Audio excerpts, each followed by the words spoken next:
નમસ્કાર. આજના આ ખાસ વિશ્લેષણમાં તમારું ખૂબ ખૂબ સ્વાગત છે. આપણે બધા જાણીએ છીએ કે આપણા કેલેન્ડરમાં સામાન્ય રીતે 12 મહિના હોય છે, બરાબર ને? સમયનું આ ચક્ર એકદમ ફિક્સ અને નિશ્ચિત લાગે છે. પરંતુ જરા વિચારો, શું થાય જો એક આખો નવો મહિનો અચાનક જ ક્યાંકથી પ્રગટ થઈ જાય? જી હા, આવું ખરેખર થવાનું છે. 17 મે 2026 થી 15 જૂન 2026 સુધીનો સમયગાળો કંઈક આવો જ અદ્ભુત હશે. આ એક એવો દુર્લભ સમય છે જ્યારે આપણને એક 13મા મહિનાનો અનુભવ થશે. તો પ્રાચીન ઋષિમુનિઓ અને ખગોળશાસ્ત્રીઓએ સમયને કેવી રીતે માપ્યો? ચાલો એની એક અત્યંત રોમાંચક સફર પર જઈએ. તો ચાલો આ રહસ્યમાં થોડા ઊંડા ઉતરીએ. આપણા મનમાં એક ખૂબ જ સ્વાભાવિક પ્રશ્ન થાય કે આ વધારાનો મહિનો, જેને આપણે અધિક માસ કહીએ છીએ, તે આખરે આવે છે ક્યાંથી? શું આ કોઈ કેલેન્ડરની ભૂલ છે? ના, બિલકુલ નહીં.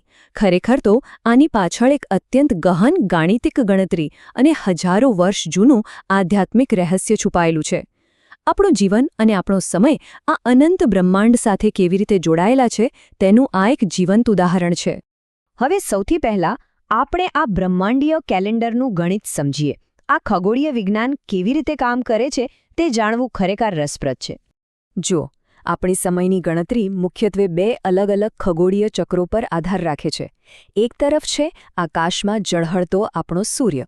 પૃથ્વી સૂર્યની આસપાસ જે ચક્કર લગાવે છે તે સૂર્ય આધારિત વર્ષ પૂરું થવામાં ચોક્કસ 365 દિવસ લાગે છે. પણ બીજી તરફ આપણી પૃથ્વીની આસપાસ ફરતો ચંદ્ર પણ છે. અને આ ચંદ્રનું ચક્કર થોડું ઝડપી છે. તે આશરે માત્ર 354 દિવસમાં જ પૂરું થઈ જાય છે.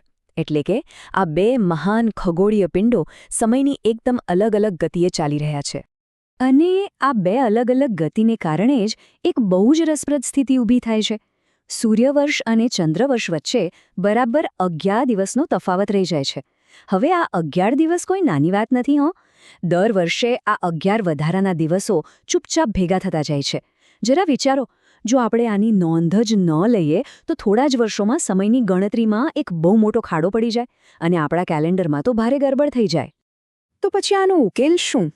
આપણા પ્રાચીન વિદ્વાનોની આ પદ્ધતિ જુઓ, કેટલી અદ્ભુત છે.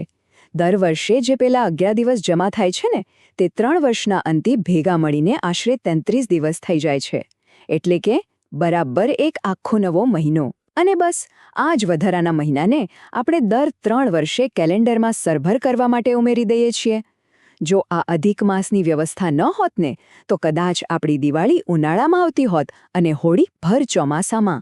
આ એક જ મહિનાના ઉમેરાથી આપણી ઋતુઓ, ખેતી અને આપણા વહાલા તહેવારો બ્રહ્માંડના લય સાથે એકદમ પરફેક્ટ સંતુલનમાં રહે છે. ખગોળશાસ્ત્ર અને ગણિતની આ રોમાંચક દુનિયામાંથી હવે આપણે થોડા વધુ શાંત, પવિત્ર અને ભક્તિભાવવાળા વાતાવરણ તરફ આગળ વધીએ. ભગવાન વિષ્ણુના દિવ્ય આશીર્વાદ સાથે જોડાયેલું આ મહિનાનું ધાર્મિક મહત્વ પણ એટલું જ વિશાળ છે. ધાર્મિક માન્યતાઓ અને પુરાણોમાં એક બહુ જ સુંદર કથા છે. શરૂઆતમાં આ વધારાના મહિનાનો કોઈ સ્વામી કે દેવતા ન હતો, એટલે લોકો તેને અશુભ અથવા મલ માસ માનતા હતા. બિચારો મહિનો નિરાશ હતો. ત્યારે ભગવાન વિષ્ણુએ પોતાની અસીમ કરુણાથી તેને પ્રેમથી અપનાવી લીધો.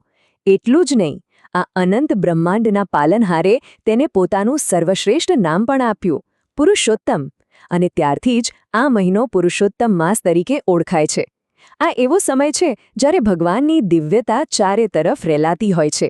ભગવાનના આ વિશેષ આશીર્વાદને કારણે જ આધ્યાત્મિક ઉન્નતિ માટે આખા વર્ષમાં આ સમયને એકદમ ઉત્તમ માનવામાં આવે છે.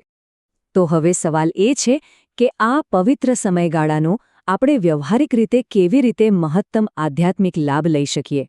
ચાલો જોઈએ કે આધ્યાત્મિક સાધના અને દાન માટે કયા કાર્યો પર ધ્યાન આપવું જોઈએ.